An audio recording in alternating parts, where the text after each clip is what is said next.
Saya sebagai Melayu, dilahirkan sebagai Melayu, saya dipaksa untuk mengikut satu ajaran yang saya tidak percaya.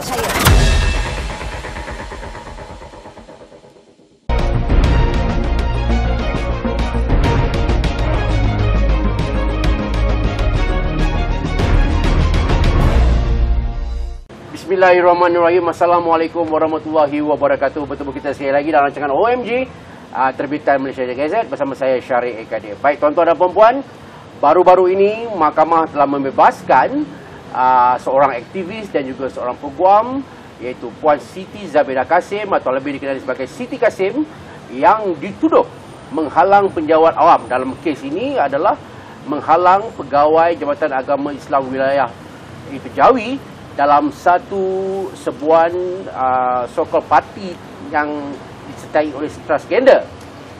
Baik tuan-tuan dan puan-puan, hari ini kita akan bersama dengan batang tubuh yang bernama Siti Zabidah Kasim atau Siti Kasim. Assalamualaikum puan. Waalaikumsalam. Apa khabar? Khabar baik. Saya rasa ramai terkejut puan jawab Waalaikumsalam. Ramai terkejut. Siti Kasim jawab Waalaikumsalam. Ya. Okey. So kita straight to the point kah? Yes. Okey.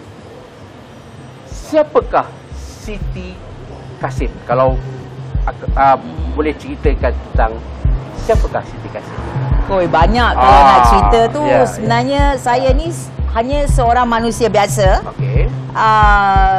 Seorang ibu dan seorang yang rasa amat penting untuk bersuara jika hak kita ditindas. Okay. Jika kita rasa sesuatu tidak betul, saya perlu bersuara lah.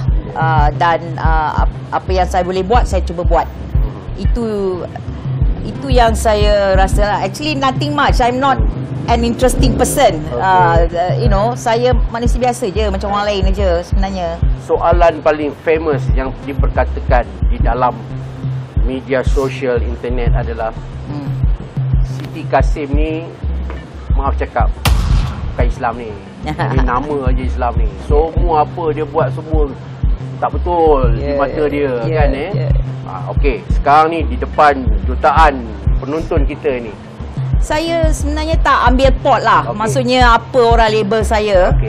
Kerana pada saya Islam itu, kalau mereka faham apa itu Islam, itu adalah cara kehidupan kita. Maksudnya the way of life. So pada saya, apa yang saya buat, menolong orang, bersuara untuk orang yang ditindas, adalah an Islamic value. Satu prinsipal Islam, Quranic principle ya. Kepada mereka yang mengutuk saya, cakap macam-macam, tak apalah, cakaplah suka hati kan. Sebab itu terserah pada Tuhan lah untuk pembalasan kamu di akhirat nanti kan.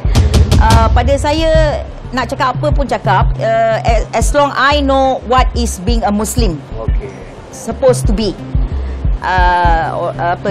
Being a Muslim is actually to lead a good life, to be a good person.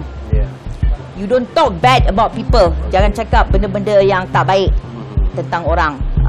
Itu sebab saya walaupun orang kutuk Najib, kutuk Rosmah, the way she looks, saya tak pernah masuk benda-benda macam tu, because it is something personal lah. You macam Najib korap tu lain lah, but tunjuk cakap pasal perwatakan dia, cara Rosmah punya rambut lah, saiz badan dia ke, I think that is not Islamic. Yang saya tengok yang ramai yang kutuk ni, yang macam tu kononnya dia lebih Islamic. It's about perawakan seseorang. Tapi dia tak tengok tentang apa orang tu buat sebenarnya. Dan benda yang saya buat, mereka rasa against Islam. Tapi sebenarnya saya nak tolong orang Melayu sendiri, supaya jangan ditekan. Sebab apa yang dijalankan oleh Majlis Agama Islam atau orang-orang yang memanggil diri mereka orang agama, tak semestinya Islamik. Itu masing-masingnya pendirian lah. Kenapa yang sekarang baru tiba-tiba je semuanya nak jadi champion of Islam. Bukannya dia paksa pun orang Melayu pergi minum ke apa. Ini tentang hak rakyat Malaysia yang bukan Melayu. Dalam isu arak, contoh saya petik satu isu arak. Puan Siti mengeluarkan satu statement. Kalau nak tutup kedai arak, might as well tutup pusat tahfiz. Wah, ini satu benda yang adakah betul itu statement datang dari saya? Itu yang kita nak tahu hari ini. Apa ini sebenarnya yang dipusing dimaksudkan oleh puak-puak yang mahu memalukan saya, menjatuhkan saya, supaya orang Melayu yang marahlah kononnya. Sebenarnya saya tak pernah pun cakap benda macam tu. Tak pernah tak pernah kata lebih baik tutup pusat tahfiz. No. What saya cakap kena ambil dari satu konteks yang lebih besar. Jangan ambil line tu je. Orang-orang Melayu yang pandai, yang bukan pandai, yang suka spin, dia memang pandai ambil yang part-part yang akan menyakitkan hati orang lah. Sebenarnya apa saya cakap, sebenarnya ini adalah satu komentari terhadap parti PIS, Parti Islam Se-Malaysia. Saya tak tahulah PAS tu untuk apa sebenarnya. Mereka apabila kes-kes yang negatif tentang isu-isu bersabit dengan kononnya Islam, walaupun tak sabit tapi macam sekolah tahfiz lah. Saya bagi contoh sekolah tahfiz. Sebab sekolah tahfiz ni mengajar anak-anak kita baca Quran kan, hafal Quran.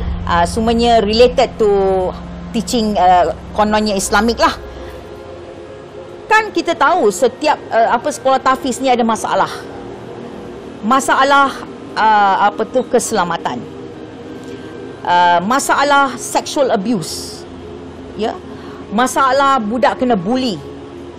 Banyak masalah. Sekolah tahfiz yang paling banyak kebakaran.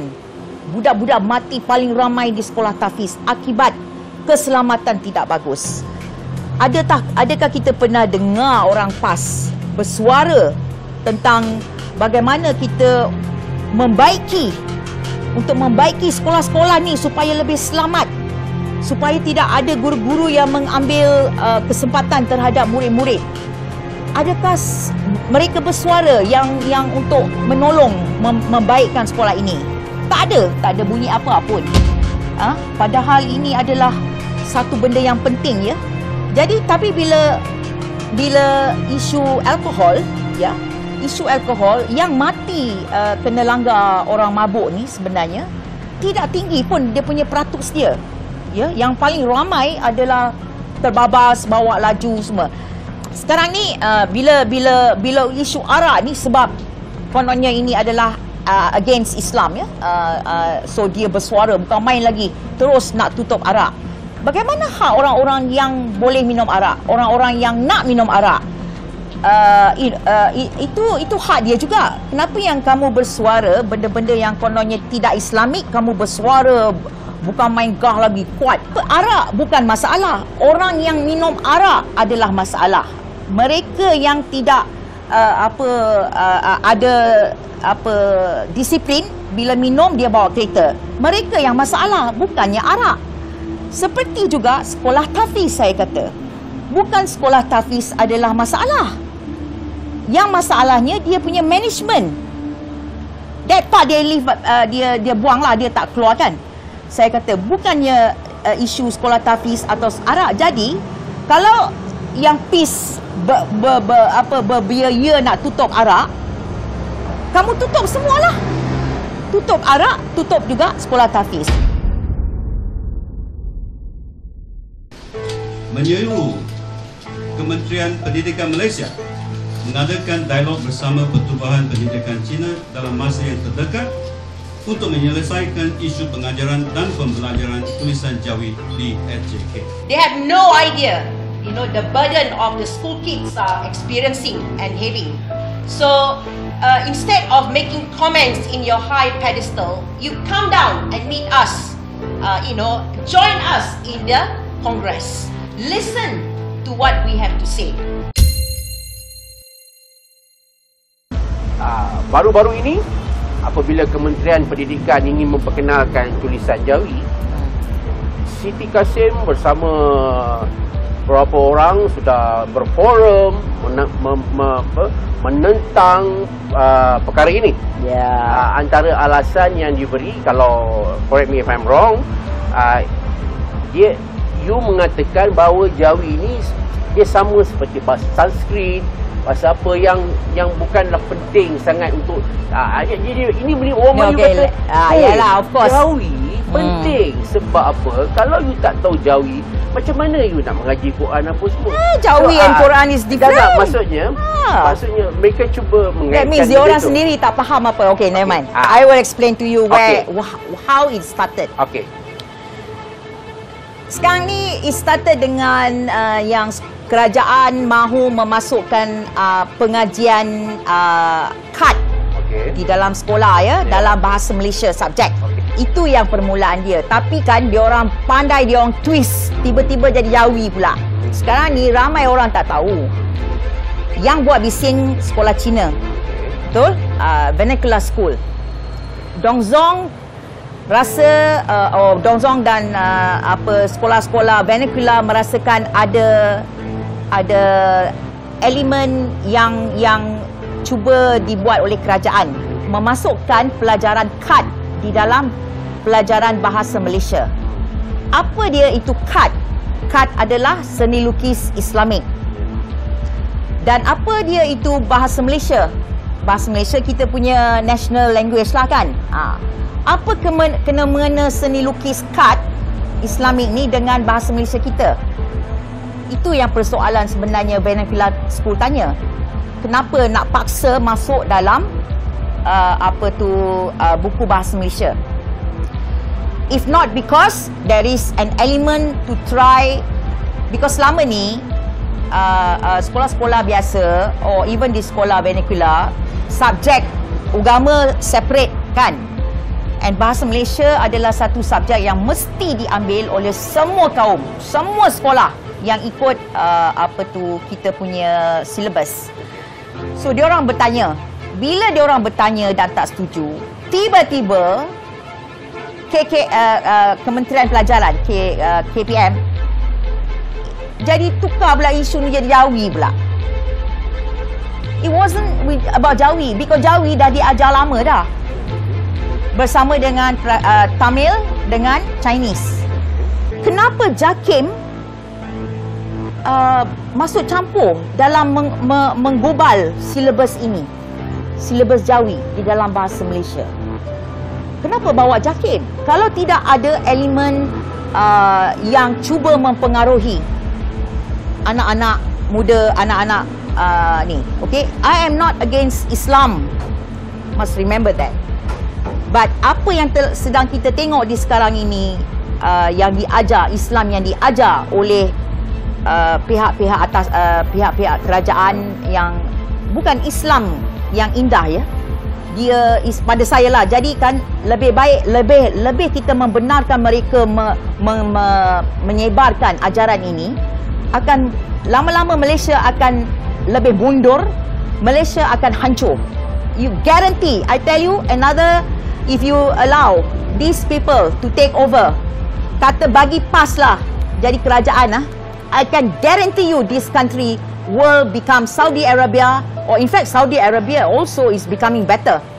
Mereka akan hancur seperti Pakistan. Mereka akan hancur macam Nigeria. Sebab Islam yang mereka cuba sebarkan sekarang ini adalah untuk kepentingan mereka yang ada kuasa. Show us the warrant. You need a warrant to arrest him. You need a warrant to arrest him. This will pretend, this will pretend. It's a show. Miss up. What's wrong with your family? What's wrong with your family?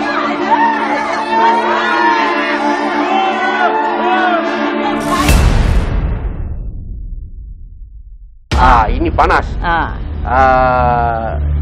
Dalam penghakiman mengatakan bahawa warrant tidak diperolehi sebelum serbuan. Yes. Which is masyarakat Malaysia ni yang bukan background undang-undang mungkin seperti saya, tak tahu. Oh, perlu waran.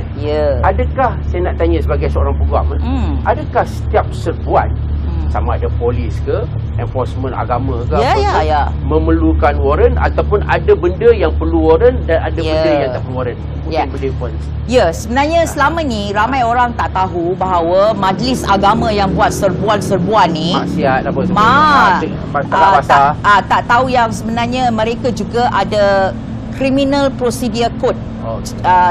Akta Syariah Kriminal, sama juga dengan polis.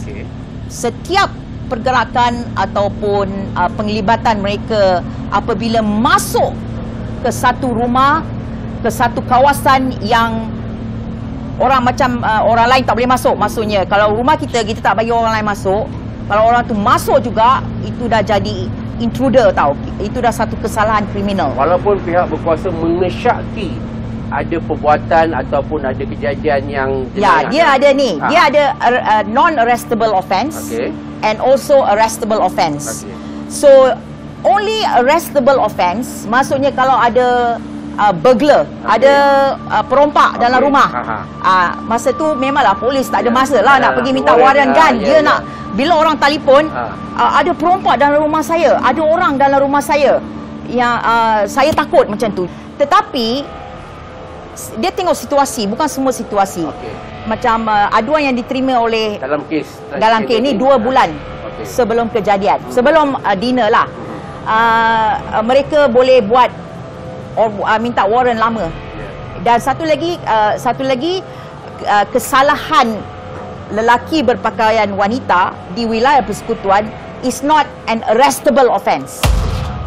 Hanya kalau dia membuat sesuatu yang tidak bermoral. Maksudnya dia tengah tunggu customer lah untuk prostitution, baru boleh tangkap. Tapi having a dinner untuk tidak ada alkohol pun malam tu. Hanya makan malam untuk mengumpul dana. Dan juga yang kononnya ada pertandingan Ratu Cantik. Bukannya pertandingan Ratu Cantik, macam kita ada dinner, ada team kan. Malam tu Hawaiian team, everybody pakai Hawaiian, and then you got the best dresser. So malam tu the team is Ratu Cantik Dunia, because maknya dia memang talent dia buat baju, all this is dia orang kata skill. Saya sebagai peguam yang telah dilantik malam itu untuk sebab memang mereka takut selalu kena kacau dengan majlis agama, orang majlis agama. Dia orang ambil puan sebagai pemerhati. Untuk standby. Saya percaya yang apa yang mereka buat majlis agama Islam Kuala Lumpur buat adalah salah. Sebab kalau malam tu saya tidak cuba menekan tentang waran, mereka akan tangkap manya-manya ni yang 200 orang kat dalam tu suka hati je. Dia tangkap yang Melayu je, yang Cina dia lepaskan, ataupun yang India yang bukan Melayu dia akan lepaskan. You tangkap maknya-maknya ni, bawa ke tempat you tahu tak, ada banyak cerita dan ini adalah satu statistik yang mengatakan banyak konon-kononnya orang-orang daripada majlis agama Islam ni bila tangkap maknya tak ada duit nak bayar, dia akan suruh buat. Saya tak nak cakap detail lah. Islamik ke sebenarnya?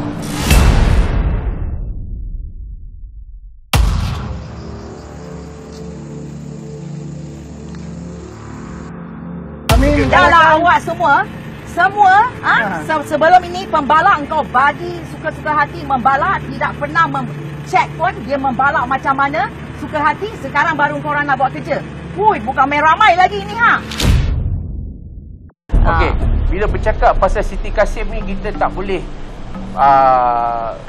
lupa tentang bagaimana dia fight untuk orang asal ataupun orang asli. Duduk di Kelantan dan sebagainya. Ada mengatakan Siti Kasim ni nak dia orang ni terus duduk dalam hutan ke? Tak nak ke tengok orang asli ni maju duduk dalam bandar? Yang dia pergi halang apa semua ni, apa hal? Itu sebab orang tak faham. Saya hanya menyampaikan apa yang orang asli nak. Ini sebab apa orang tak faham sebenarnya psyche orang asli ya. Orang asli yang duduk di pendalaman, kamu ingat dia boleh hidup dekat luar. Dia boleh survive, tak boleh. You tengok dekat yang dekat IKEA di Damansara tu, kan orang asli punya tanah dia ambil. Lepas tu dia orang bagi orang asli rumah-rumah banglo kan. Ada ke orang asli duduk situ lagi? Tak ada, sebab mereka tak boleh hidup. Dia tak tahu bila ada rumah dia kena bayar quit rent, dia kena bayar electricity. Itu sebab apa yang saya buat bukan saya punya kehendak. Ini semua pihak komuniti yang hendak. Kita dah berbincang dengan mereka, kita dah bercakap dengan, kita tahu hati naluri mereka. Mereka punya perasaan dengan tanah adalah amat dekat. Dia bukan macam kita. Kita boleh jual rumah kita dan besok kita boleh pindah ke tempat baru. Tetapi orang asli lain. Dia dengan tanah adalah macam keluarga, macam nyawa mereka.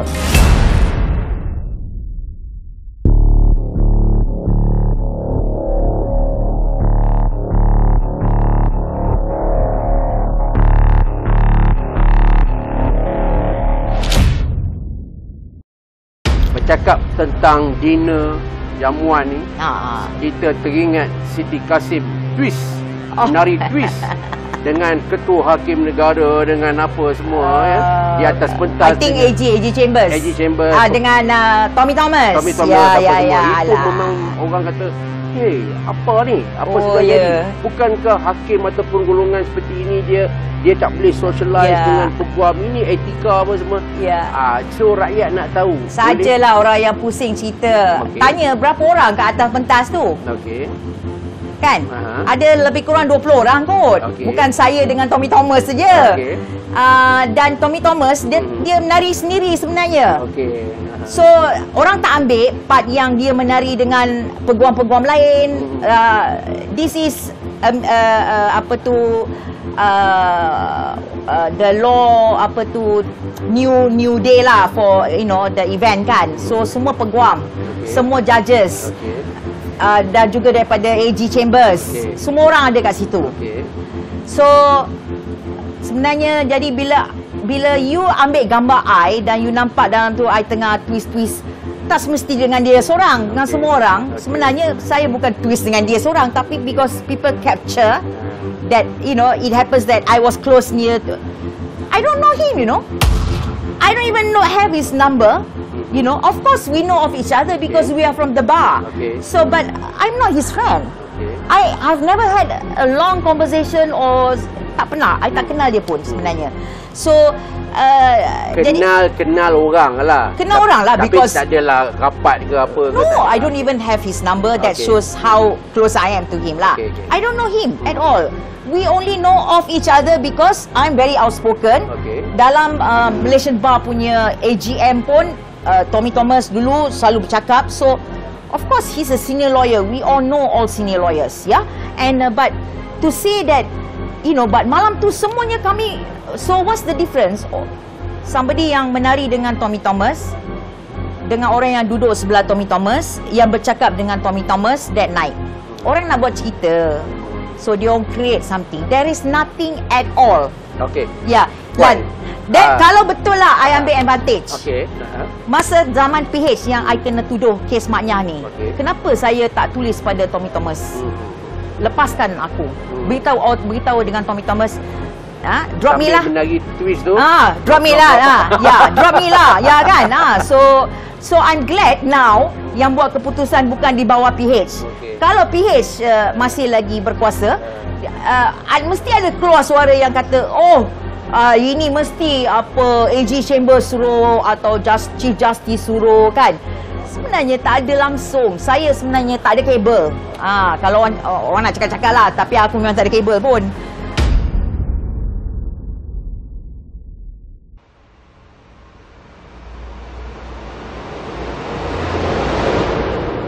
Kenapa you still memilih cara seperti ini yang ada ranjau dan onak durinya?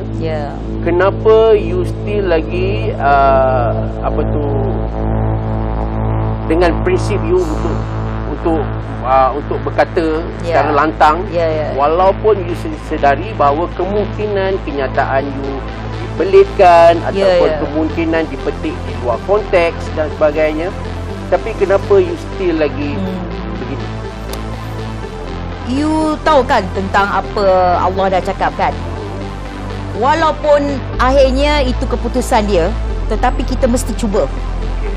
Kalau kita percaya kita punya tujuan kita adalah bagus dan baik, kita mesti cuba sedaya upaya. Jadi itu yang pada saya lah. Kerana pada saya, kalau saya tidak bersuara, tidak ada orang lain yang akan bersuara untuk saya.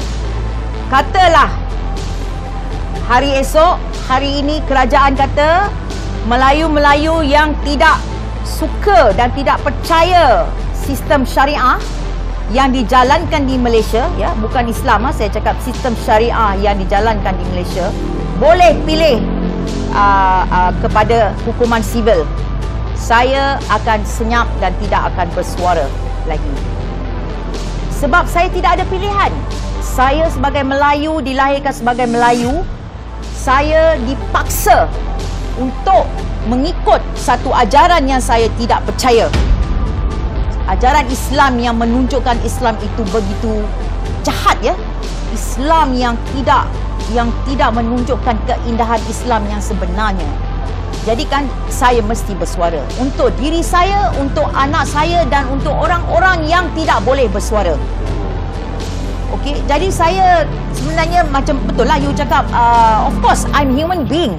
When you say bad things about me, of course I feel it. But what can I do? Saya serahkan kepada Tuhan. Ganjaran mereka akan dapat satu hari nanti. Ramai orang tulis pada saya minta tolong. Saya tak boleh nak tolong semua orang lah. Saya sendiri pun nak kena ditolong juga. Macam orang yang hantar pada saya, kamu hantar kecaman, panggil saya Siti Babi, Siti Sial, Siti Mak Lampir, kau hodoh. Itu you cakap lah sepati lah. I tak boleh nak ubah you. I tak boleh cakap no I'm not. Right? I cannot say that. You can say whatever you like. Tapi bila ada orang hantar pada saya mesej yang cuba nak bunuh saya, dia nak penggal leher saya, itu saya akan ambil tindakan.